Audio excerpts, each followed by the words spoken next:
Hello and welcome back to another video. This is part 4 of the Transport to the Rescue restoration series. As you can see, the playfield is now back in the game. Everything on the bottom side of the playfield is now completely done, buttoned up. If I can get it open, I'll lift it up, have a quick look. So as you can see, everything's back on there. The flipper mechanisms are back in place. The last thing I was waiting to do was put the LEDs in, but they're all in back in the boards and into the various lamp holders, new flashes, and everything's in there. I've wired the playfield back into the head as well, so it's now fully wired up to the game, so we can turn it on. I've got a couple of coats of wax on here, and the final coat of wax is, if you drop that, the final coat of wax is drying at the moment. Now, before I start on repopulating the top side of the playfield, there is one issue I need to sort out. So I'll power the game up, and we can have a look at that. So obviously the balls are missing out at the moment, so it's not too happy about that. Now, I've run the lamp test and all of the CPU controlled lamps, all the insert lamps are working fine. You see there, the lights and the pop bumpers are working okay. The only problem that I've found so far is if we look down here, I've not put the GI lamps in apart from just this one here and the same one on the other side. And as you can see, this side's working, but this side's not, and that's the same for all the GI up the the right hand side of the playfield. So I'm not quite sure what's going on there. I suspect a connector. I've had a very brief look and can't see anything obviously burnt or damaged, and also when wiggling some of the connectors I couldn't get it to come back on either, so I need to break out the multimeter and have a little look at what's going on there.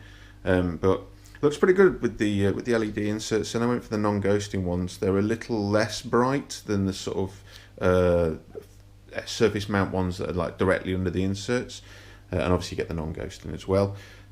So I think I want to sort out this GI problem before I start putting the rest of the playfield back together, just because it's easier to mess about with the game when everything's off the game like this. But yeah, I've got to clean that, buff off that last coat of wax, sort out the GI problems, and then we'll be putting the top side of the playfield back together. So I think I understand now why the right hand side playfield GI is out. I was messing around with some of the connectors, and then I thought, well, I'll just check the fuses, and the fuse for the right hand side. So the right hand side is driven by the purple wire. Not sure how well this will show up. So you can see there's purple wire, yellow wire, and then the two whites. Now, the yellow wire is the power for the left-hand side playfield GI, and the purple wire is for the right. And each side has got its own fuse sort of hidden back here. The top one is for the white-yellow, and the bottom one is for the white-purple. And this fuse here, which you see there's nothing in there at the moment because I've taken it out, has blown. So I replaced the fuse and powered the game on, and it immediately, you could actually see it heat up and blow again. So what I think that means is I've got a short somewhere on the playfield, because the fuse is fine when the connector's not plugged in. It's only when the connector's plugged in to connect it to the playfield that the fuse goes. So somewhere down the the right hand GI string, I've probably got some wire or something touching something else that it shouldn't, and that is causing the fuse to blow. So the next job is to try and find out where that might be. So we've now got the right hand side playfield GI working, as you can see. Before we had nothing up this side of the playfield, but you can see here the LEDs and the incandescent bulbs are all working. There's not too many of them actually. A couple behind the drop target bank, and then some in the back here. It turns out it was a short, so there's a new fuse in there now. You can't see it there, you can. New fuse in there now that's not blowing. And what it was, these two lamps here. So these two that sit behind this drop target bank, there's a T-nut for a post, probably for that post there, I think. Can you see that just there? And it's obviously a metal T-nut, and a little bit of the wiring loom that goes on this GI string was touching that T-nut, obviously shorting out and causing the fuse to blow.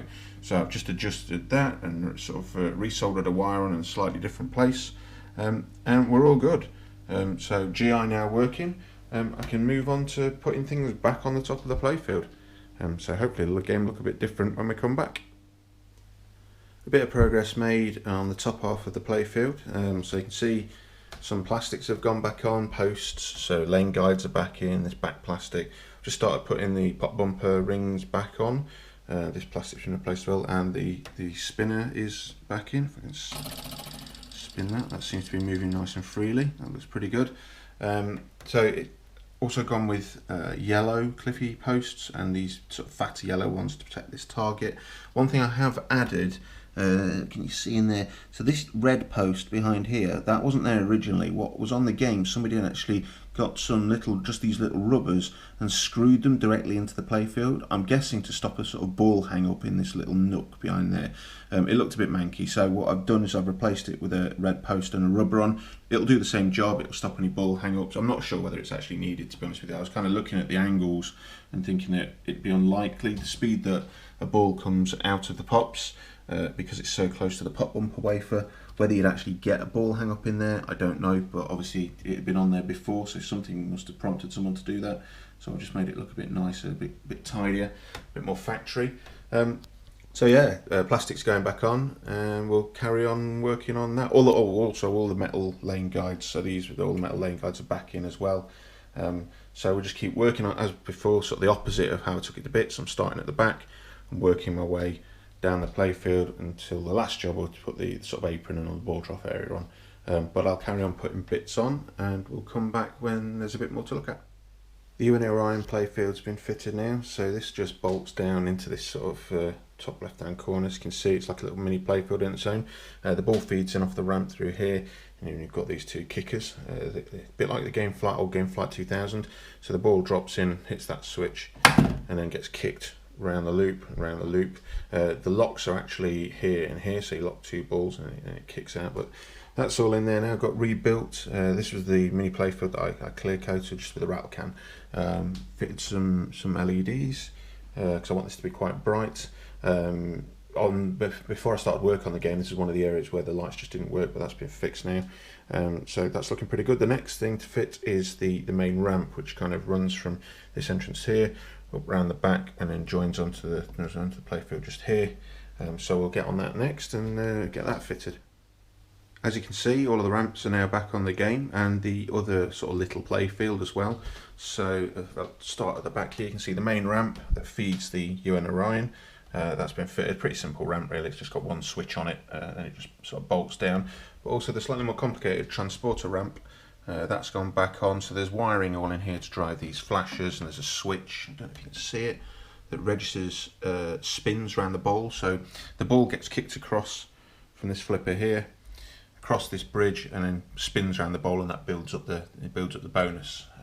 When I've got the game fully back together, I'll go into a bit more detail about some of what the shots are. And I know this is a pretty rare game, so not too many people have either seen it or played it. So yeah, that ramp's on there now as well, and that's from this small upper playfield. So the kicker's in place that kicks the upper playfield and fitted the upper flipper. So we're about sort of halfway, well, we're more than halfway done, but we've sort of completed all the work from the top half down to about the middle. All that's really left now, as you can see, I'm starting to refit the slings. Is to fit the slings. This ramp there's a ramp that goes here, that needs fitting, and it's just these bottom end plastics really, and then we'll be able to, and obviously the trough area and the kickers and stuff. Still need to solder in the coils I cut out here and here. But we'll do that. So hopefully it won't be too long before we can start testing this game out, fire it up and run some test games on it. But I'll carry on fitting the remainder of the plastics down the bottom end, and then we'll come back and see where we've got to.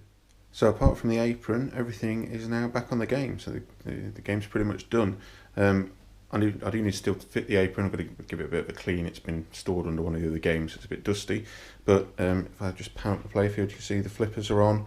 I've got to adjust the end of stroke switches, but they were actually on there. The ramp that I mentioned before, that's now in place. Slingshots are in, all the plastics are in, and it looks really good. I'm really pleased with how this one's come out. It didn't take too long either compared to some of the other games I've done. I think that's because, as I've mentioned before, it's not there's not a huge amount of stuff on it. You can take off some of these sort of big sections like this ramp and this section here and work on them independently, but underneath the game there's not a huge amount of stuff. So I'll just do a quick pan down. Not sure how good the light's going to be, but yeah, I'm really happy. The game's finished in terms of being put back together. The next stage, of course, is to give it a play test and work out all the little snags. There's bound to be little bits and pieces that need adjustment and sorting out. There always is when I take one of these games apart. So I think that's probably it for this video, and it for the restoration. The next video will probably be the final video on this game. We'll do some gameplay. I'll talk a bit about the rules as I understand them currently. There are some things that I still don't really understand, but I'll talk through a bit about that and also mention any things that came up in play testing that I've had to fix. So hopefully see you in the next video. We'll fire the game up then and actually put some games on it. Thanks very much for watching, and see you in the next video. Cheers.